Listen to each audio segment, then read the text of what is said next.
ഡയബറ്റിക്കാർക്ക് പായസം കുടിക്കാൻ പറ്റുമോ എന്ന് ചോദിച്ചാൽ നിങ്ങൾ വിശ്വസിക്കുമോ? എന്നാൽ പറ്റും. ഡയാമറി നിങ്ങൾക്ക് ഒരുക്കുന്നു ഷുഗർ ഫ്രീ പാൽപ്പായസവും ബോളിയും. പാൽപ്പായസം മാത്രമല്ല, പാലട പായസവും ഞങ്ങൾ ചെയ്തു കൊടുക്കുന്നുണ്ട്.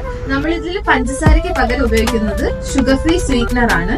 ഷുഗർ ഉണ്ടാക്കുന്ന പ്രശ്നങ്ങളൊന്നും ഇതിനുണ്ടാക്കുന്നില്ല. കൊച്ചു കുട്ടികൾക്ക് വരെ വിശ്വസ്തമായി കുടിക്കാൻ പറ്റുന്നതാണ് നമ്മളുടെ ഷുഗർ ഫ്രീ പാൽപ്പായസം.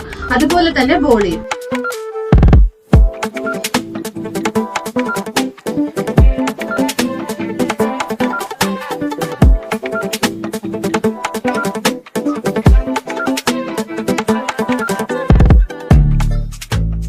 ഓണം, വിഷു പോലുള്ള വിശേഷ ദിവസങ്ങളിലല്ലാതെ ഞങ്ങൾ പായസവും ബോളിയും ചെയ്തു കൊടുക്കുന്നതാണ്. പ്രീ ഓർഡർ ആണ്. 5 ദിവസം മുന്നെയെങ്കിലും ഞങ്ങളെ വിളിച്ച് ഓർഡർ ചെയ്യേണ്ടതാണ്. ഷോപ്പ് മറക്കണ്ട. ബേക്കറി ജംഗ്ഷനിൽ നിന്ന് വാൻഡ്രോസ് ജംഗ്ഷനിലോട്ട് പോകുന്ന വഴിക്ക് ഇന്ത്യൻ കോഫി ഹൗസിന്റെ തൊട്ട് ഓപ്പോസിറ്റ് ഉള്ള ഡയാമറി, India's first exclusive diabetic food shop.